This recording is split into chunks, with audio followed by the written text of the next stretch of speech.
In their busiest era ngayon, ang ating P-pop kings na SB19. Bukod sa kanilang fan meet, naghahanda na rin sila sa international screening ng box office hit nila na docu-film na Pagtatag. Pati na rin ang kanilang upcoming anniversary concert. Nasa frontline ng balitang yan si News 5 digital producer Von Belinario.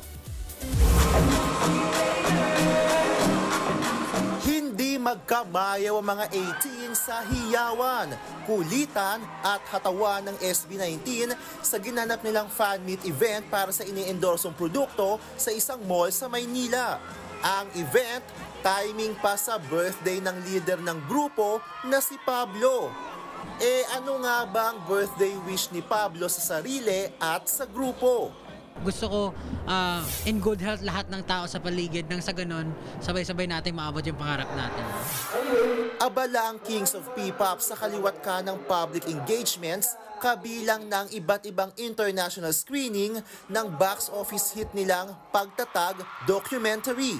Siyempre, nakakatuwa po na umaabot po doon ang documentary ng Pagtatag. Hopefully, siyempre, mas ma-inspire po sila at mabigyan sila ng, yun nga po, na motivation dahil lalo na sa mga OFW or sa mga non-Filipino fans na nandoon. Siguro po yung pinaka-excited kami na makita nila is yung hirap namin doing the tours, no? Yung stress, pagod, puyat, and every hardships na talagang na-experience. Hindi lang namin, but of course, yung the whole team. And speaking of working hard, pusa na rin ang kanilang paghahanda para sa nalalapit na anniversary concert sa Smart Araneta Coliseum. Pangako ng grupo, all out ang pasabog nilang performance at production. So, yun po yung preparations po namin.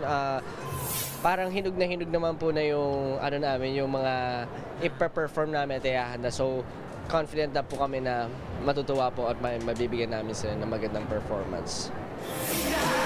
Nagbabalita mula sa frontline, Von Belinario, News 5. Mga kapatid, Nikki de Guzman po. Iba na ang may alam at may pakialam sa panahon ngayon.